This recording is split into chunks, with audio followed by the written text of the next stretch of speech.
মুক্তিযুদ্ধের চেতনায় অসাম্প্রদায়িক দেশ করতে শিশুদের প্রস্তুত করছে সরকার, বললেন প্রধানমন্ত্রী। প্রথমবার জাতীয়ভাবে পালন করা হচ্ছে শেখ রাসেল দিবস। দ্রুত এগিয়ে চলছে পদ্মা সেতুর কাজ। শেষ পর্যায়ে সড়ক পথের শেয়ার পকেট, ডিভাইডার ও রেলিং নির্মাণ। মাওয়া প্রান্তে চলছে নদী শাসন। এবং পরিচয় দেন পুলিশ কর্মকর্তা হিসেবে, চলাফেরা করেন বাহিনীর পোশাক পরে। নিয়োগ, পদোন্নতি ও পদায়নের নামে হাতিয়েছেন লাখ লাখ টাকা। গ্রেফতার প্রতারক জেলিন।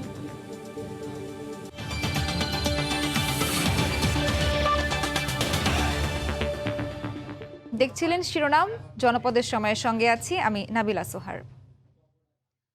সাম্প্রদায়িক সহিংসতার প্রতিবাদে শাহবাগ মোড়ে বিক্ষোভ করেছেন ঢাকা বিশ্ববিদ্যালয়ের শিক্ষার্থী সহ বিভিন্ন শ্রেণী পেশার মানুষ। এ সময় বিক্ষোভ কর্মসূচি থেকে হামলার শিকার মন্দিরগুলোকে দ্রুত সংস্কার, দোষীদের আইনের আওতায় আনা সহ ৭ দফা দাবি জানিয়ে সরকারকে ২৪ ঘন্টার আলটিমেটাম দেন আন্দোলনকারীরা।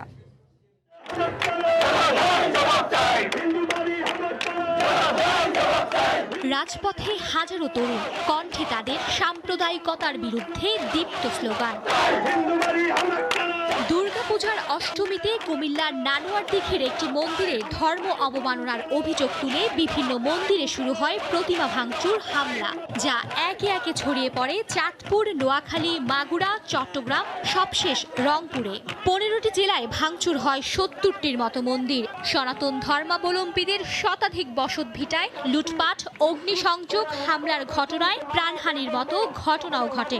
এমন পরিস্থিতিতে সোমবার সকালে ৭ দফা দাবিতে রাজধানীর শাহবাগ মোড়ে অবস্থান নেয় ঢাকা বিশ্ববিদ্যালয় শিক্ষার্থীরা। সিসিটিভি ফুটেজ থেকে যারা এবং এদের নেপথ্যে যারা আছে তাদের কঠোরতম শাস্তি, এটাই আমাদের দাবি। পরবর্তীতে যেন কোনো মন্দির বা কোনো পুরোহিতের উপর যেন বর্বরিত হামলা না হয়, এইটুকু নিশ্চিত যেন প্রশাসন করতে পারে। হামলার শিকার মন্দিরগুলো অতি শীঘ্রই প্রয়োজনীয় সংস্কার করতে হবে। বসতবাড়ি ও ব্যবসা প্রতিষ্ঠানের লুটপাটের ক্ষতিপূরণ করতে হবে।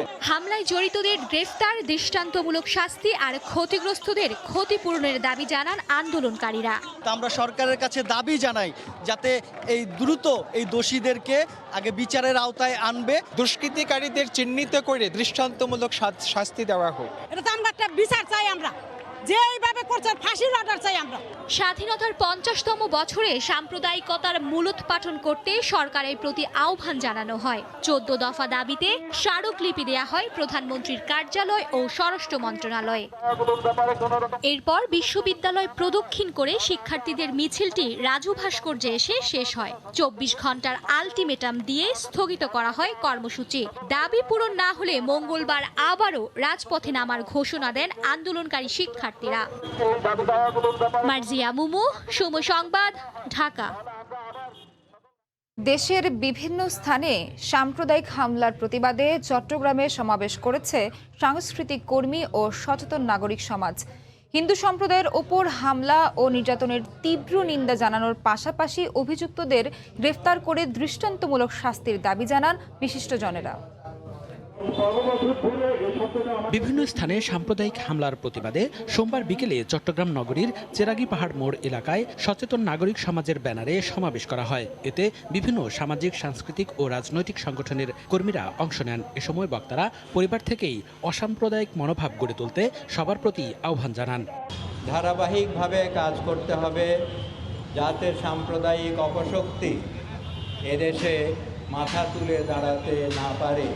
বাংলাদেশ আর সাম্প্রদায়িক দেশ হবে না, এর বিরুদ্ধে সারা বাংলাদেশ রুখিয়ে দাঁড়াও। এবং তার জন্য আমি আহ্বান করছি যে সমস্ত বিশ্ববিদ্যালয়ের শিক্ষকদের। সমাবেশ থেকে সাম্প্রদায়িক সহিংসতার ঘটনায় জড়িতদের আইনের আওতায় আনতে প্রশাসনের জোরালো হস্তক্ষেপ কামনা করা হয়।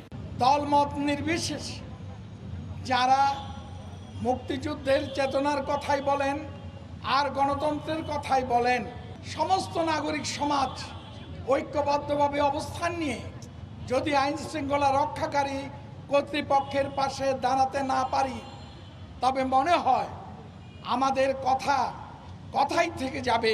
দ্রুত বিচার ট্রাইব্যুনাল গঠনের মাধ্যমে সহিংসতার বিচার, স্থানীয় প্রশাসনের গাফিলতির জবাবদিহিতা নিশ্চিত করা সহ ৫ দফা বাস্তবায়নের দাবি জানানো হয়। সংখ্যালঘু বলবো না। সময় সংবাদ, চট্টগ্রাম। রংপুরে হিন্দু সম্প্রদায়ের বাড়িঘরে হামলার ঘটনায় জড়িত বেশ কয়েকজনকে চিহ্নিত করা হয়েছে বলে জানিয়েছেন স্বরাষ্ট্রমন্ত্রী আসাদুজ্জামান খান কামাল। দুপুরে সচিবালয়ে ব্রিফিংয়ে একথা বলেন তিনি। এছাড়া হামলার ঘটনায় ক্ষতিগ্রস্তদের পুনর্বাসনের জন্য প্রধানমন্ত্রী নির্দেশ দিয়েছেন বলেও জানান মন্ত্রী। যেটা কুমিল্লায় ঘটেছে, এটা নোয়াখালী যেগুলি ঘটেছে, হাজীগঞ্জে যেগুলি ঘটেছে, এগুলিকে এক সূত্রেই আমরা ধরে নিচ্ছি। আমরা সবগুলি কনফার্ম হয়ে আমরা একটু সময় চাচ্ছি, আমরা সময়ের মাধ্যমে এগুলি আমরা বের করব। আমরা এর মধ্যে সন্দেহভাজন কয়েকজনকে আমরা গ্রেফতার করেছি। আমরা সুনিশ্চিত কুমিল্লার ঘটনাটা একটা সাজানো ঘটনা। এইটা একটা উদ্দেশ্যমূলকভাবে সম্প্রীতি বিনষ্টের জন্য আমাদের সরকারকে একটা অস্থিতিশীল পরিস্থিতিতে ফেলার জন্য এই ঘটনাগুলি ঘটিয়েছে। আবারও সাম্প্রদায়িক সহিংসতা ঠেকাতে ব্যর্থ প্রশাসন। বিশিষ্টজনরা বলছেন, পরিকল্পিতভাবে একটি মহল দেশকে অস্থিতিশীল করছে, কিন্তু পুলিশ ও প্রশাসন তাদের প্রতিরোধ করতে পারছে না। অথচ জঙ্গি দমনে সফলতা দেখিয়েছে এই আইনশৃঙ্খলা রক্ষা বাহিনী। এ অবস্থায় সচেতন মহল মনে করছেন সর্ষের ভেতরই আছে ভূত। আফজাল হোসেনের রিপোর্ট। অষ্টমীর দিনে কুমিল্লায় শুরু, এর পরের কয়েকদিনে দেশের বিভিন্ন স্থানে কমপক্ষে ৭০টি পূজা মণ্ডপে হামলা, অর্ধশতাধিক বাড়ি ও দোকানে ভাঙচুরের ঘটনা ঘটে। এসবের মাঝেই বিষণ্ণ বিসর্জন হয়েছে দেবী দুর্গার। প্রশাসনের নিষ্ক্রিয়তায় হামলা ঠেকানো যায়নি বলে অভিযোগ উঠেছে। এবারও আলোচনায় পুলিশ প্রশাসনের ব্যর্থতা। প্রশ্ন উঠেছে, বারবার কেন ব্যর্থ হচ্ছেন তারা? বিশিষ্টজনরা বলছেন, জঙ্গি দমনে সফল আইনশৃঙ্খলা রক্ষাকারী বাহিনীর এমন ব্যর্থতা ভাবিয়ে তুলেছে তাদেরকেও। প্রশাসনের ভেতরে সাম্প্রদায়িক শক্তি খুঁজে বের করার পরামর্শ তাদের। জঙ্গি, তাদের ব্যাপারে যদি পুলিশ এতটা যোগ্যতার প্রমাণ দিতে পারে, তাহলে কেন এই ক্ষেত্রে প্রমাণ দিতে পারবে না? মানে তারা তাদের যোগ্যতার স্বাক্ষরটাকে রাখতে পারবে না। সুতরাং এই ক্ষেত্রে আরো বেশি জিনিসটাকে পর্যালোচনা করতে হবে, রাষ্ট্রকে পর্যালোচনা করতে হবে। পুলিশ এবং র্যাব এবং অন্যান্য আইন শৃঙ্খলা রক্ষাকারী বাহিনী, তাদের তো আগে থেকে তথ্য থাকবে, তারা তো আগে থেকে প্রোটেকশনটা দেবে। এটা কেন ব্যর্থ হচ্ছে আমার জানা নাই। মুক্তিযুদ্ধের সরকার ক্ষমতায় আছে, আমরা তো প্রত্যাশা করব এটা তাদের নেতৃত্বে আমরা সম্মিলিতভাবে প্রতিরোধটা করব এই দাঙ্গাবাজদের, নাহলে বাংলাদেশ বাঁচবে না। বিশিষ্টজনরা আরও জানান, স্বাধীনতা বিরোধী এই অপশক্তি মোকাবেলায় দরকার রাজনৈতিক ও প্রশাসনিক উদ্যোগ। এক্ষেত্রেও রয়েছে ঘাটতি। অনেক আগে থেকে সুচিন্তিত পরিকল্পিতভাবে হচ্ছে, নলে এটা এত ছড়িয়ে ছিটে নাই। প্রশাসন অযোগ্য, ওরা অযোগ্য অথবা তারা এটার সাথে জড়িত। জনগণকে সচেতন করার জন্য রাজনৈতিক ভাবে, প্রশাসনিক ভাবে যে উদ্যোগগুলি নেওয়া দরকার, সেই উদ্যোগে অনেক ঘাটতি আছে। যদিও বিশিষ্টজনরা মনে করেন, সাম্প্রদায়িকতার বিরুদ্ধে সামাজিক আন্দোলন ছাড়া পুলিশ প্রশাসনের একার পক্ষে শতভাগ নির্মূল সম্ভব নয়। আফজাল হোসেন, সময় সংবাদ, ঢাকা। সাম্প্রদায়িক সহিংসতার বিরুদ্ধে দলের নেতাকর্মীদের সজাগ থাকতে প্রধানমন্ত্রী নির্দেশ দিয়েছেন বলে জানিয়েছেন আওয়ামী লীগ সাধারণ সম্পাদক ওবায়দুল কাদের। শেখ রাসেলের জন্মবার্ষিকী উপলক্ষে রাজধানীর বনানী কবরস্থানে ফুল দিয়ে একথা বলেন তিনি। এছাড়া আলাদা অনুষ্ঠানে আওয়ামী লীগ নেতারা ধর্মীয় সহিংসতা সৃষ্টিকারীদের রুখে দেওয়ার আহ্বান জানান। 1975 সালের 15ই আগস্ট মাত্র 11 বছর বয়সে পরিবারের অন্য সদস্যদের সঙ্গে বঙ্গবন্ধু পরিবারের সবার প্রিয় ছোট্ট রাসেলকেও ঘাতকের বুলেটে ঝাঁঝরা করে দেয়। মুহূর্তেই থেমে যায় ছোট্ট প্রাণের স্পন্দন। সেই রাসেল আজ বেঁচে থাকলে তার 58তম জন্মবার্ষিকী পালন করত। শেখ রাসেলের জন্মবার্ষিকীতে নানা আনুষ্ঠানিকতায় পালন করছে আওয়ামী লীগ সহ বিভিন্ন সংগঠন। সোমবার সকালে ডিআরইউতে জাতীয় গণতান্ত্রিক লীগ আয়োজিত অনুষ্ঠানে আওয়ামী লীগ নেতা অ্যাডভোকেট কামরুল ইসলাম বলেন, শেখ রাসেলকে যারা হত্যা করেছে সেই শক্তি এখন ধর্মীয় উন্মাদনা সৃষ্টির অপচেষ্টা করছে। শেখ রাসেলকে যারা হত্যা করেছে, 71-এর বর্বর হত্যাকাণ্ড যারা ঘটিয়েছে, সেই শক্তি সাম্প্রদায়িক হানাহানি সৃষ্টি করার জন্য, ধর্মীয় উন্মাদনা সৃষ্টি করার জন্য চেষ্টা করেছে, একই শক্তি। এদিকে সচিবালয়ে সাংবাদিকদের সঙ্গে আলাপকালে তথ্যমন্ত্রী বলেন, সরকারকে প্রশ্নবিদ্ধ করতেই রংপুর, কুমিল্লায় সাম্প্রদায়িক সহিংসতা চালানো হয়েছে। এ সময় তিনি অসাম্প্রদায়িক শক্তিকে ঐক্যবদ্ধ হওয়ার আহ্বান জানান। রাজনৈতিক উদ্দেশ্যে দেশকে অস্থিতিশীল করার জন্য, সরকারকে বেকায়দায় ফেলার জন্য এটি খুবই স্পষ্ট। সরকার কিন্তু কঠোর হস্তে দমন করেছে। যারা কিছুই দেখেন না বলেন, তাদেরকে অনুরোধ জানাবো সরকার কি করেছে সেগুলো একটু খেয়াল রাখার জন্য। এর আগে শেখ রাসেলের জন্মদিন উপলক্ষে সকালে রাজধানীর বনানী কবরস্থানে ফুল দিয়ে শ্রদ্ধা জানায় আওয়ামী লীগ। শ্রদ্ধা নিবেদন করে দলের সাধারণ সম্পাদক ওবায়দুল কাদের জানান, সাম্প্রদায়িক সহিংসতা রুখতে নেতাকর্মীদের সতর্ক থাকার নির্দেশ দিয়েছেন প্রধানমন্ত্রী শেখ হাসিনা। রংপুরের ঘটনা ফেসবুকের অপপ্রচার থেকেই এই ঘটনার উদ্ভব। প্রধানমন্ত্রী শেখ হাসিনা কাল রাত থেকে তিনি খোঁজ খবর নিচ্ছেন এবং সেখানে অ্যাডমিনিস্ট্রেশন আমাদের সঙ্গেও তিনি যোগাযোগ করেছেন। পার্টি পর্যায়েও আমাদেরকে সতর্ক থাকতে হবে। শেখ রাসেলের জন্মবার্ষিকী উপলক্ষে বনানী কবরস্থানে কেন্দ্রীয় নেতারা ছাড়াও আওয়ামী লীগের বিভিন্ন পর্যায়ের নেতৃবৃন্দ উপস্থিত থেকে শ্রদ্ধা নিবেদন করেন। আহমেদ সালেহীন, সময় সংবাদ, ঢাকা। জনপদের সময় আরও থাকছে। যশোর শিক্ষা বোর্ডে চেক জালিয়াতি করে 2.5 কোটি টাকা আত্মসাতের সত্যতা পেয়েছে দুদক। চেয়ারম্যান, সচিব সহ 5 জনের নামে মামলা। মুক্তিযুদ্ধের চেতনায় অসাম্প্রদায়িক দেশ গড়তে শিশুদের প্রস্তুত করতে সরকার কাজ করছে। শেখ রাসেলের 58তম জন্মদিনের অনুষ্ঠানে একথা বলেন প্রধানমন্ত্রী শেখ হাসিনা। তিনি বলেন, মুক্তিযুদ্ধের চেতনায় আত্মমর্যাদা নিয়ে বেড়ে উঠবে বাংলার শিশুরা। ভবিষ্যতে দেশ গড়বে অসাম্প্রদায়িক চেতনায়। এ সময় আবেগতাড়িত কণ্ঠে শেখ রাসেলের শৈশব ও নানা স্মৃতির কথা তুলে ধরেন প্রধানমন্ত্রী। শেখ রাসেল এক অনন্ত বেদনার কাব্য যেন। 1964 সালের 18ই অক্টোবর ঐতিহাসিক ধানমন্ডির 32 নম্বর বাড়িতে জন্ম কাব্যময় এই শিশুর। কিন্তু 1975 সালের 15 আগস্ট জাতির জনক বঙ্গবন্ধু শেখ মুজিবুর রহমান ও তার পরিবারের অন্য সদস্যদের সঙ্গে শেখ রাসেলকেও হত্যা করে বিপদগামী সেনা সদস্যরা।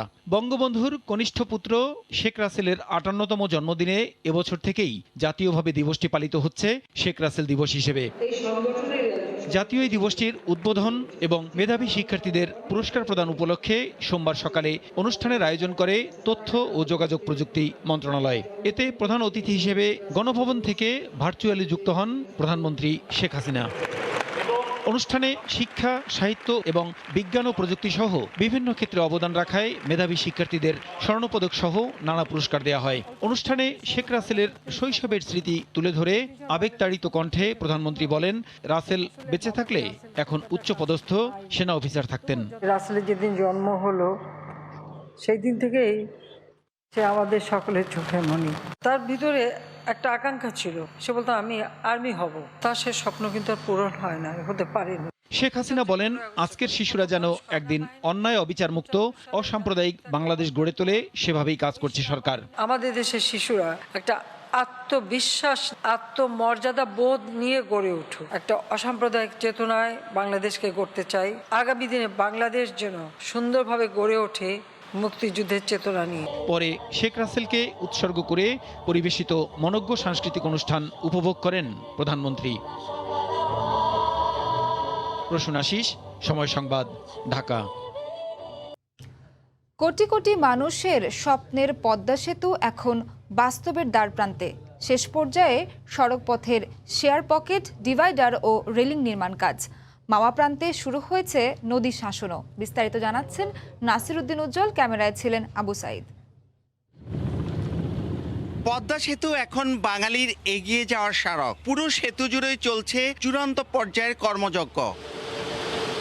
6.15 কিলোমিটার দীর্ঘ মূল সেতুর সড়ক পথের 5,834টি শেয়ার পকেটের কাজের বাকি রয়েছে মাত্র 592টি, আর 7,553টি প্যারাপেট ওয়াল রেলিংয়ের মধ্যে স্থাপন হয়েছে 5,871টি। 4 লেন সড়ক পথে মাঝে চলছে ডিভাইডার তৈরি। 7টি মডিউলে ভাগ করা সেতুর 6টি এবং 2 প্রান্তে সংযোগ সেতুতে যুক্ত হওয়ার আরও 2টি, মোট 8টি এক্সপানশন জয়েন্ট রয়েছে।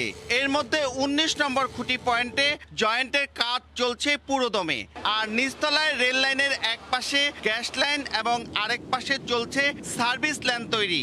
সিকোয়েন্স একটার পরে একটা হবে। আমি এখন লাইট লাগাবো কোথায়? আমার প্যারাপেট যদি না হয় লাইট লাগাইতে পারবো না। ডেফিনেটলি জুনের আগেই আমাদের শেষ করতে, রোড ওপেন করতে গেলে তো সবই করতে হবে। আর শুষ্ক মৌসুম আসতেই শুরু হয়ে গেছে মাওয়া প্রান্তের নদী শাসনের কাজ। পদ্মা সেতু চালু হওয়ার একেবারেই দোরগোড়া এখন। মূল সেতুর অগ্রগতি 95%। মুন্সিগঞ্জের মাওয়া থেকে নাসির উদ্দিন উজ্জ্বল, সময় সংবাদ। যশোর শিক্ষা বোর্ডে চেক জালিয়াতির মাধ্যমে 2.5 কোটি টাকা আত্মসাতের সত্যতা পেয়েছে দুদক। বিকেলে বোর্ডের চেয়ারম্যান সচিব সহ 5 জনের নামে মামলা করেছে দুদক। চলতি অর্থ বছরে যশোর শিক্ষা বোর্ড সরকারি কোষাগারে জমার জন্য আয়কর ও ভ্যাট বাবদ 10,036 টাকার 9টি চেক ইস্যু করে। এই 9টি চেক জালিয়াতি করে ভেনাস প্রিন্টিং অ্যান্ড প্যাকেজিংয়ের নামে 1,89,12,010 টাকা এবং শাহিলাল স্টোরের নামে 61,32,000 টাকা আত্মসাৎ করা হয়। ঘটনা প্রকাশ পাওয়ার পর গত 10 অক্টোবর বোর্ডের সচিব AMH আলী আর রেজা দুদক কার্যালয়ে গিয়ে টাকা আত্মসাতের অভিযোগ করেন। এরপরই তদন্তে নামে দুদক। প্রাথমিক তদন্তে অভিযোগের সত্যতা মেলায় বোর্ডের চেয়ারম্যান ডক্টর মোল্লা আমির হোসেন, সচিব AMH আলী আর রেজা, হিসাব সহকারী Abdus Salam, venous printing and প্যাকেজিংয়ের মালিক শরীফুল ইসলাম বাবু ও শাহিলাল স্টোরের মালিক আশরাফুল আলমের বিরুদ্ধে মামলা করা হয়।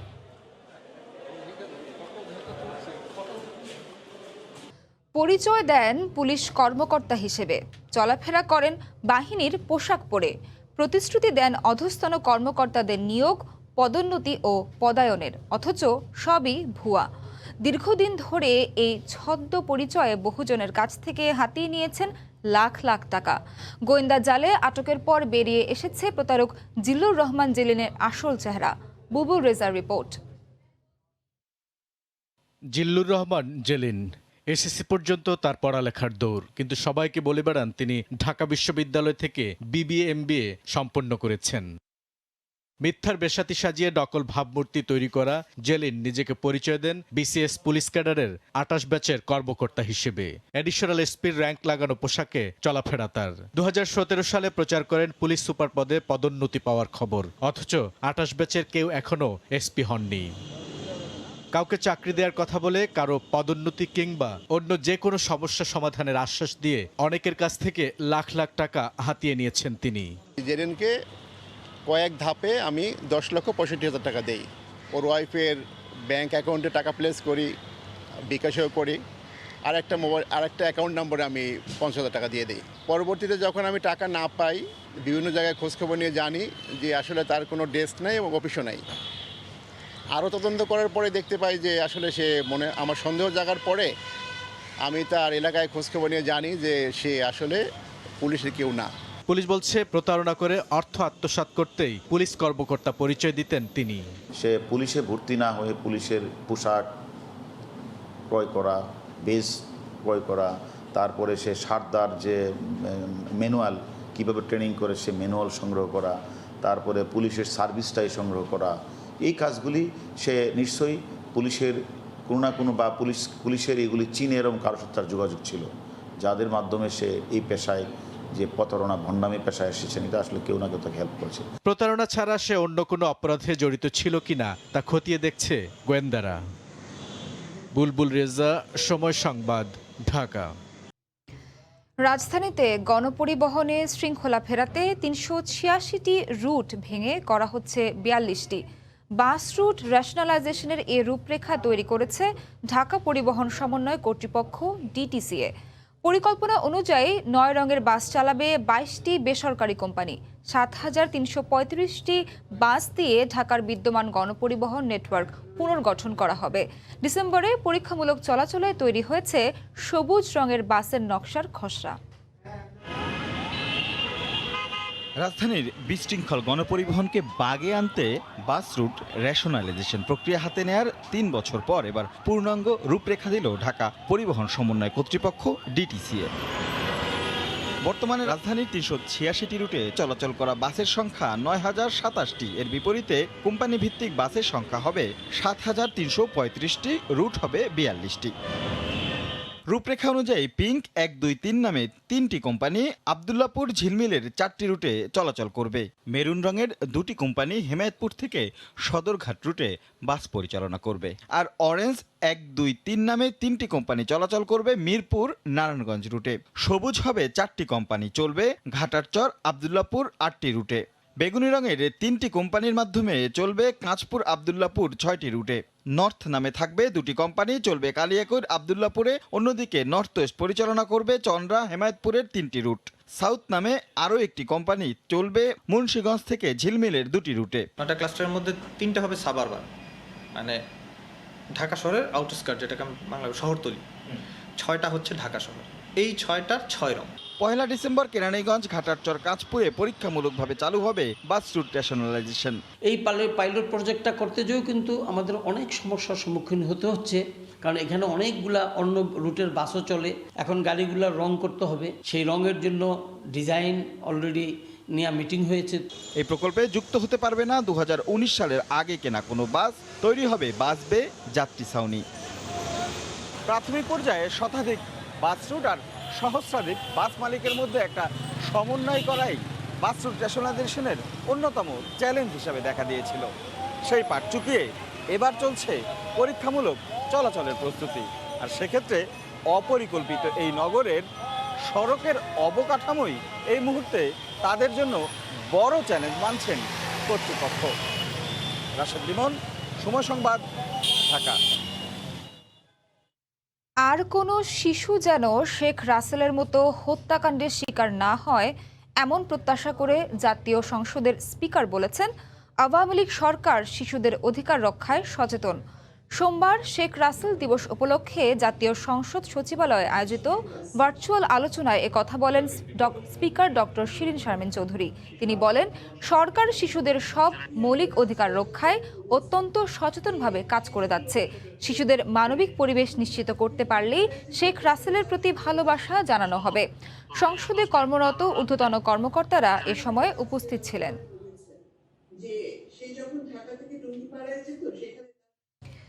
বাড্ডায় আস্থা লাইফ ইন্স্যুরেন্স কোম্পানি লিমিটেডের 4র্থ শাখা উদ্বোধন করা হয়েছে। সকালে উদ্বোধনী অনুষ্ঠানে বাংলাদেশ সেনাবাহিনীর অ্যাডজুটেন্ট জেনারেল ও আস্থা লাইফ ইন্স্যুরেন্সের পরিচালনা পর্ষদের vice chairman major general Shakil Ahmed উপস্থিত ছিলেন। এছাড়া অনুষ্ঠানে আর্মি ওয়েলফেয়ার ট্রাস্টের ব্যবস্থাপনা পরিচালক ব্রিগেডিয়ার জেনারেল আব্দুল মনসুর মোহাম্মদ আশরাফ খান ও আস্থা লাইফ ইন্স্যুরেন্সের ব্যবস্থাপনা পরিচালক সহ ঊর্ধ্বতন কর্মকর্তারা উপস্থিত ছিলেন। পরে দোয়া আলোচনা সভার আয়োজন করা হয়।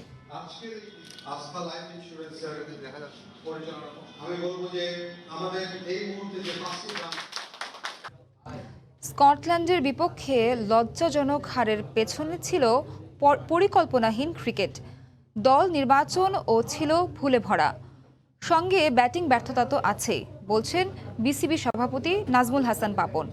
দেশের স্বার্থেই সব ভুলে পারের ম্যাচে মাঠে নামার পরামর্শ তার। বললেন, এখানে থেকে ঘুরে দাঁড়ানো সম্ভব।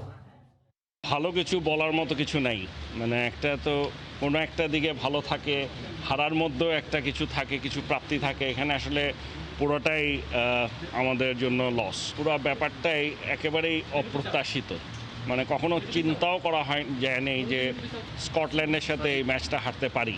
অ্যাপ্রোচটা ভালো ছিল না, স্ট্র্যাটেজিও ভালো হয়নি আমার মতে। ওখানে অবশ্যই যেহেতু আর্লি 3 ওভারের মধ্যে 2টো উইকেট পড়ে গেছে, 4 ওভার আরও প্রায় 2.5 ওভার থেকে 3 ওভার বাকি আছে, সেই জায়গায় অবশ্যই আমার ব্যাটিং অর্ডার চেঞ্জ করা উচিত ছিল। জানিয়ে দিচ্ছি জনপদের সময়ের শিরোনামগুলো।